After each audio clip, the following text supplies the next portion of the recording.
So hello everyone. तो चलिए मैं आपसे एक क्वेश्चन पूछता हूँ। क्वेश्चन एक ये है कि किसी मैंने रस्सी को लटकाया हुआ है। उस रस्सी को सहने की क्षमता 50 केजी है। अब उसमें एक यदि 50 केजी से ज़्यादा वेट अगर जो वजन उस पर लोड हुआ तो वो रस्सी टूट जाएगा। लेकिन एक बंदा जो है वो 52 केजी का उससे लटका हुआ है। तो आप बताइए वो रस्सी टूटेगा कि नहीं टूटेगा? तो आपको कहना है कि रस्सी एब्सोल्युटली टूट जाएगा। मेरा कहना है कि वो रस्सी नहीं टूटेगा यदि वो जो बंदा रस्सी को पकड़े हुए है वो यदि किसी एक्सेलरेशन से वो नीचे की ओर आने लगे तो वो रस्सी नहीं टूटेगा। वो कैसे नहीं टूटेगा, आइए इस क्वेश्चन के थ्रू समझते हैं। ये क्लास 11th का एक एलएलएम चैप्टर टॉपिक से क्वेश्चन है जो कि काफी नीट बीसीएस एग्जाम सभी एग्जाम में ये क्वेश्चन काफी फेमस क्वेश्चन है जो सभी एग्जाम में पूछे जाते हैं। तो चलिए इस क्वेश्चन के थ्रू समझते हैं कि वो बंदा कैसे वो रस्सी को पकड़े भी रह जाएगा और वो रस्सी टूटेगा भी नहीं। तो कैसे है देखते हैं। तो यहाँ पे जो कह रहा है क्वेश्चन दिखा है कि A man slide down a little rope. एक लिटिल रोप, चलिए मान लीजिए एक रस्सी को मैंने लटका दिया है। एक बंदा जो है वो क्या कह रहा है कि ये रस्सी को पकड़ के नीचे की ओर स्लाइड कर रहा है। मान लीजिए एक्सेलरेशन से नीचे की ओर स्लाइड कर रहा है, ठीक है। Sliding down a little rope, एक मतलब एक हल्का रस्सी है उससे क्या हो रहा है नीचे की ओर स्लाइड हो रहा है। वो ब्रेकिंग स्ट्रेंथ, जिसका ब्रेकिंग स्ट्रेंथ क्या है, in time the weight of the man. Man के वेट से जो भी है मैन का वेट W है मान लीजिए, तो उसका मैन के वेट से इसका ब्रेकिंग स्ट्रेंथ कितना है इन टाइम। ब्रेकिंग स्ट्रेंथ का मतलब वो कि मतलब वो एक फोर्स जिसके बाद वो रस्सी टूट जाएगा, मतलब एक फोर्स के बाद वो रस्सी टूट जाएगा। जैसे कि किसी भी रस्सी का ब्रेकिंग स्ट्रेंथ कितना है, 50 न्यूटन है। 50 न्यूटन से ज्यादा हम जैसे ही फोर्स बढ़ाऊंगा तो वो क्या होगा, रस्सी टूट जाएगा। तो वही वो ब्रेकिंग स्ट्रेंथ का मतलब क्या है कि जिसके बाद उसके एक लिमिट से फोर्स बनाने पर क्या होगा, वो टूट सकता है। तो यहाँ पे दिया हुआ है कि ब्रेकिंग स्ट्रेंथ है वो एन टाइम है। एन टाइम ब्रेकिंग स्ट्रेंथ को मैंने टी से रिप्रेजेंट कर रहा हूँ इसको। तो टी जो है कितना है, एन टाइम है। एन टाइम है किसका, मैन का वेट का। जैसे कि ये आदमी लटका हुआ है, ये लटका हुआ है, तो इसका मास मान ली एम होगा, तो इसका वेट कितना होगा, इसका वेट ऑब्वियसली नीचे की एम जी होगा। तो इसका एन टाइम कितना होगा, एन एम जी होगा।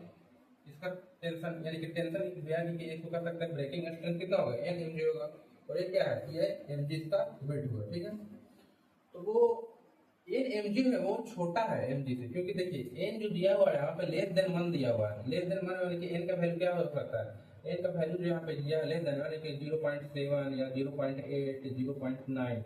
जब भी इसमें आप 0.1 से कम संख्या वाले हैं जैसे 0.7 0.8 0.9 से मल्टीप्लाई कीजिएगा तो ये जो आ जाएगा वो कम ही आ जाएगा, एम जी से ये कम ही आएगा एन से मल्टीप्लाई कीजिएगा तो ये जो ब्रेकिंग स्ट्रेंथ दिया हुआ है वो कम है, मतलब कम है। और आदमी जो बंदा लटका हुआ है वो उसका वेट ज्यादा है, यानी कि फिर भी ये इससे लटका हुआ है, रस्सी टूट भी नहीं है। यानी कहने का मतलब रस्सी का सहने की क्षमता 50 केजी है और लटका हुआ है 52 केजी का व्यक्ति, तो फिर भी नहीं टूट रहा। क्यों नहीं टूट रहा है, इसलिए इससे रस्सी को न टूटने का रीजन यही है कि ये एक्सेलरेट नीचे की ओर एक्सेलरेट कर रहा है। जब भी व्यक्ति नीचे की ओर एक्सेलरेट करता है तो उसका अपेरेंट वेट कम जाता है।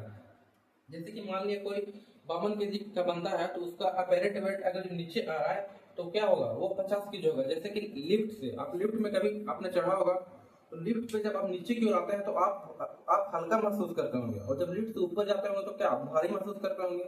तो लिफ्ट से जब नीचे आता है तो कोई व्यक्ति क्या लगता है कि उसका अपेरेंट वेट कम जाता है, जैसे 52 केजी है तो उसका 50 केजी हो जाएगा। तो इसी प्रकार वो एक बंदा जो है वो किसी एक्सेलरेशन से नीचे की ओर आ रहा है, नीचे की ओर आ रहा है तो क्या होगा, इसका वेट कम जाएगा तो इसको क्या होगा, इसी के बराबर कंपनसेट कर लेगा। इसको सहने की क्षमता कम है लेकिन लटका हुआ बंदा ज्यादा वेट का लटका हुआ है, तो इसी प्रकार ज्यादा को फिर इसके बराबर लाने के लिए क्या करेगा, नीचे की ओर एक्सेलरेट कर रहा है, तभी रस्सी नहीं टूटेगा। अगर जिस समय एक्सेलरेट नहीं करेगा वो फट देगा, रस्सी टूट जाएगा या बंदा गिर जाएगा। तो इसलिए किस एक्सेलरेशन से नीचे की ओर आए, क्वेश्चन पूछ रहा है कि वो the maximum acceleration of the man का मैक्सिमम एक्सेलरेशन क्या हो जिससे कि रोप जस्ट ब्रेक्स इज, मतलब रस्सी जस्ट टूटने के कारण हो। मैक्सिमम एक्सेलरेशन मतलब रस्सी नहीं टूटे, मतलब मैक्सिमम एक्सेलरेशन इसका क्या हो। तो चलिए निकालेंगे इसका।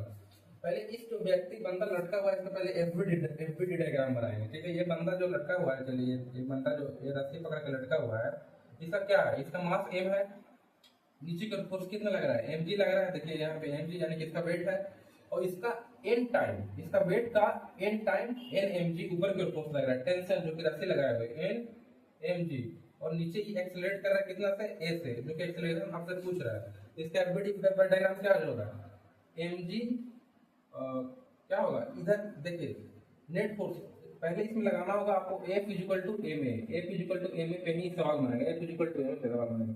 F नेट क्या होगा, जिधर की ओर बॉडी एक्सेलरेट कर रहा होता है वो फोर्स ज्यादा होता है, तो वो फोर्स क्या है, दो फोर्स लग रहा है, एन एम जी लग रहा है, एम जी लग रहा है। तो एक्सेलरेट बॉडी किधर की ओर कर रहा है, इस इधर की ओर कर रहा है, एम जी की ओर कर रहा है, तो एम जी ज्यादा होगा, तो M G minus net force निकलने के लिए क्या करेंगे हम लोग, एम जी में से क्या घटाएंगे हम लोग, एन एम जी को घटाएंगे, और इक्वल टू क्या होगा, इसका मास कितना है, एम है तो एम लिख देंगे, और इसका एक्सेलरेशन कितना नीचे ए से आ रहा है, तो इसका एक्सेलरेशन ए हो गया। अब चलिए mg कॉमन ले लीजिए, mg कॉमन लीजिए, तो यहाँ पे एक बचेगा माइनस, यहाँ पे n बचेगा, एक बचेगा, यहाँ पे क्या हो जाएगा, m a हो जाएगा। तो एक्सेलरेशन m से m कट जाएगा, तो एक्सेलरेशन ए क्या हो जाएगा, एक्सेलरेशन ए क्या हो जाएगा, g into one minus n। तो ये रहा, अगर जो बंदा इस एक्सेलरेशन से अगर जो नीचे की ओर आएगा इस रस्सी को पकड़ते हुए, तो रस्सी टूटेगा नहीं। तो ये आंसर रहा option number A, option number A, इसका आंसर होगा जी इंटू वन माइनस ए। तो आई होप आपको समझ में आया होगा। तो इसी तो नेक्स्ट क्वेश्चन में मैं अलग क्वेश्चन लेके आऊंगा।